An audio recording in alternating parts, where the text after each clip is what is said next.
Merhaba arkadaşlar, kanalıma hoş geldiniz. Keyfiniz bol olsun. Bugün sizlere sardunyalarla geldim. Sardunyalar arkadaşlar Asiye Genç takipçilerimden Asiye Hanımcığım istedi. Asiye Hanım'a da selamlarını, sevgilerimi gönderiyorum. Ve diğer arkadaşlara da umarım faydalı olurum. Sardunyaların ne istediği konusunda her şeyi sizlerle paylaşacağım. Sardunyalara nasıl çiçek açtırılır ondan da bahsedeceğim. Ve şitillerim, diktiğim, köklendirdiğim sardunyalarım var. Size onları nasıl köklendirdiğimden de bahsedeceğim. Yani sardunyalarla ilgili her şeyi bu videoda dinleyeceksiniz arkadaşlar. O yüzden sonuna kadar izlemenizi öneririm. Videomu da izledikten sonra hala abone değilseniz abone olursanız da sevinirim. Video izlemeye devam. Öncelikle arkadaşlar size şöyle sardunyalarımı göstereyim, tanıtayım tek tek. Şunlar benim bodur sardunyalarım. Şu sakız sardunya arkadaşlar, katlı açan. Tomurcuklarımız da geliyor maşallah. Şu da yine sakız sardunya.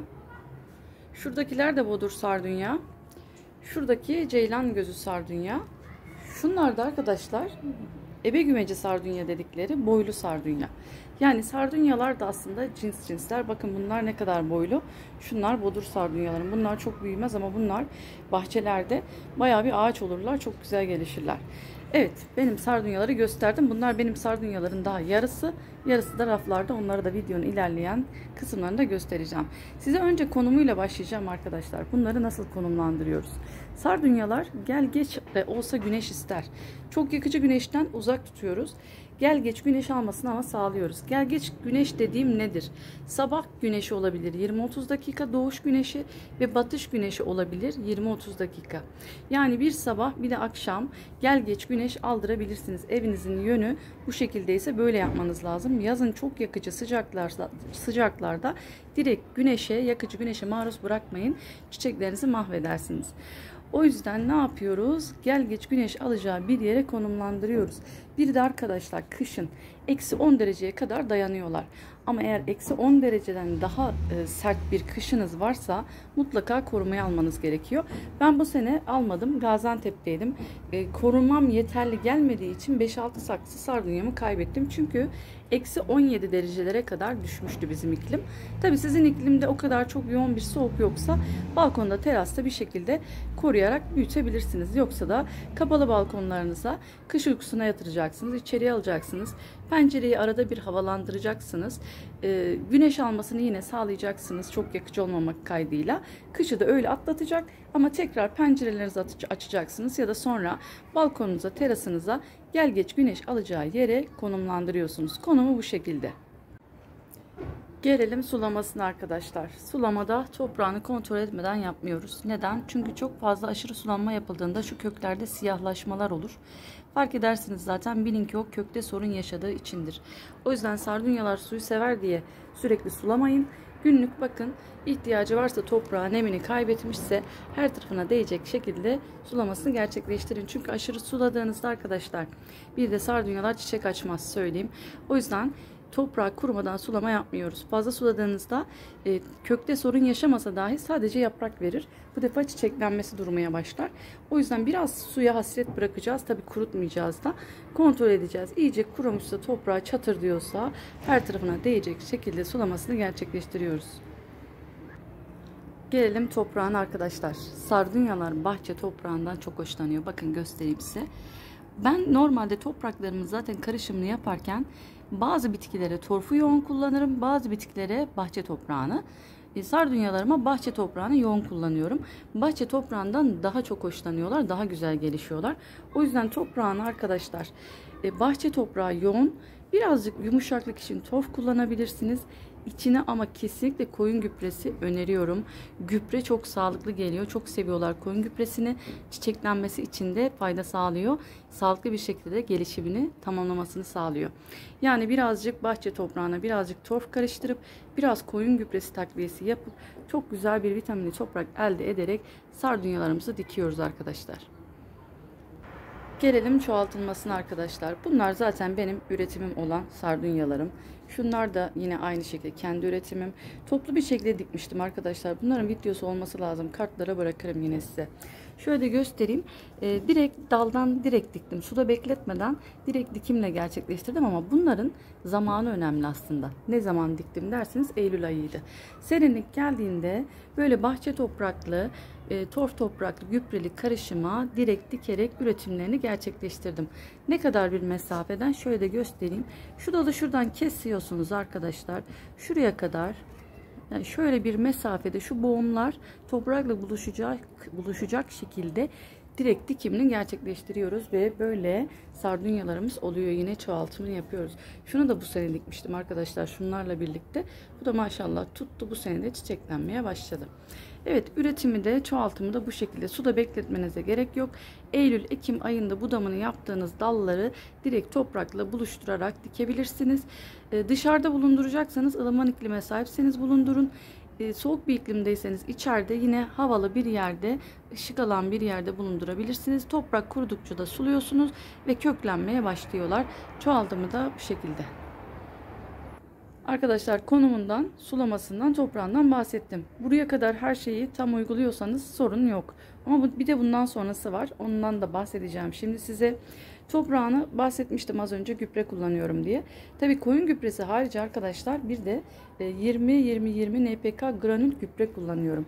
Bir ilkbahar girişi, bir de sonbahar girişi, sağlıklı büyümeleri için onlara gereken vitamin ihtiyacını granül gübreyle karşılıyorum. Onun haricinde bir de arkadaşlar güneş görmesini sağlıyorum ama tabii ki bazı sararmış yaprakları ister istemez oluyor. Onları temizliyorum. Ondan sonra geçen çiçekleri oluyor. Mesela şöyle. Bunları kesiyorum arkadaşlar sonra. Neden? Yeni gelecek tomurcuklara zemin hazırlamak için.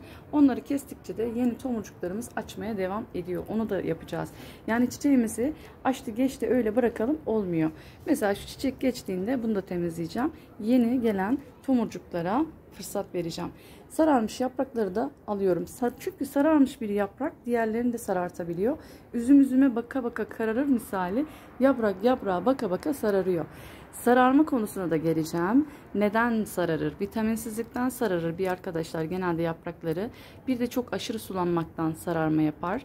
Vitaminsizlik dediğimde yine güneş vitamini almadığında da sararır. Veya o geçerli olan bünyesinde bulundurması gereken vitaminleri almazsa da yine yaprak sararmaları görünür. Bunları tam yaptığınız sürece sağlıklı sardunyalar büyüttüğünüzü göreceksiniz. Yine sormak istediğiniz sorular varsa da arkadaşlar yorum kısmına yazarsanız yardımcı olmaya çalışırım. Bunların çok çeşitli hastalığı yok. Kolay kolay hastalanmazlar. Çok vefalı, çok dayanıklı türlerdir. Bazen unlu diğer bitkilerden gelebilir ya da yine beyaz bit türevi olabilir, böceklenmeler olabilir. Onlar için de tabii ki ilaçlama yapmalısınız. Ben de çiçek çok olduğu için ben ilaçlamalarını da yapıyorum. Ayda bir de ilaçladığım oluyor bazen. O yüzden çok çiçeğiniz varsa ilaçlamayı da öneririm size. Çünkü ister istemez birbirlerinden zıplayabiliyor, hastalıklar gerçekleşebiliyor. Onun önlemini de ilaçlayarak alabilirsiniz. Sardunyalar hakkında size bilgi verdim arkadaşlar. Benim de sardunyalara nasıl baktığımı şimdi tam detaylı anlatacağım. Bu sardunyalar tabi burada değildi. Sizin için getirdim. Şimdi getirdiğim yeri göstereceğim. Nereden ne kadar güneş aldığını göstereceğim. Diğer sardunyalarımı da göstereyim size. Şurada bir sardunyam var. Şurada yine bir sardunyam var. Şurada daha sardunyam var yine. Bakın arkadaşlar, bu sardunya batışta güneş alıyor. Şuradaki sardunyalarım güneşin doğuşunda güneş alıyor. Görüyorsunuz, bunlar da açmaya başladılar. Çok güzel bir şekilde çiçekleniyoruz. Şöyle güneş buradan doğuyor. Buradan doğduğunda bunların aldığı güneş ancak 15-20 dakikalık bir güneş arkadaşlar ve yeterli geliyor onlar için. Sizlerin sardunyalarında yeterli gelecektir ve böyle bol bol çiçekleneceklerdir. Şöyle şuradakileri de göstereyim. Burada da yine sardunyalarım var. Ceylan gözlü sardunya. Bakın buradan aldım çiçekleri. Oraya taşıdım göstermek için size. Ve burada da yine açmaya devam eden sardunyalarım, boru saksılarım da var. Doğan güneş alıyor yani sadece arkadaşlar. Farklı yakıcı öyle direkt güneş aldığı yok bunun. Ama o güneş yeterli geliyor, doğan güneş alması zaten sardunyaların açması için. Konumum bu şekilde arkadaşlar. Sulaması da zaten toprak kurudukça suluyoruz. Toprağı kurumadan kesinlikle sulama yapmıyorum. Her gün kontrol ediyorum. Toprağına bakıyorum. Su ihtiyacı doğmuşsa sulamasını gerçekleştiriyorum. Başka ne yapıyorum? Bir de işte vitamin, gübreli toprak. Zaten toprağım. Onun haricinde 20 NPK granül gübre veriyorum arkadaşlar. İlkbaharda ve sonbaharda. Yani çok bir şey yaptığım yok aslında. Zaten açmak için onlara gereken ortamı sağladığınızda mutlaka çiçekleneceklerdir. Çok sulandığında açmaz. Çünkü köklerde çürümeyle mi uğraşsın, çiçek mi açsın? Toprağını biraz kuruduktan sonra suluyorsunuz. Bir de vitaminsizlik ihtiyacı olabilir. Vitaminsiz kaldığında açmaz. Gerekli toprağındaki vitaminler eksildiğinde de vitamin takviyesini yapıyorsunuz. Ben de bu şekilde. Başka bir şey yapmıyorum arkadaşlar. Kışında ama eksi derecelerde korumaya alıyorum. Tabii ki kışın Gaziantep iklimi çok yoğun eksi derecelere düşüyor. Kuru bir soğuk başlıyor, ayaz başlıyor. O esnada da korunaklı bir yere konumlandırıyorum. İçeriye de havalı bir yere alabilirsiniz yine eksi derecelerdeyseniz. Ama dediğim gibi ılıman iklime sahipseniz de dışarıda korunaklı bir yerde yine bulundurabilirsiniz. Size diğer sardunyalarımı da gösterdim arkadaşlar. Bir videonun daha sonuna geldik. Videomu da buraya kadar izlediyseniz teşekkür ediyorum. Umarım sardunya büyütecek arkadaşlar için de faydalı olurum. Sizlerin de böyle sağlıkla büyüyen çiçekleri olsun. Bol bol çiçek açıp inşallah sizleri sevindirsinler. Sağlıkla kalın, hoşça kalın, bol çiçekli günler dilerim.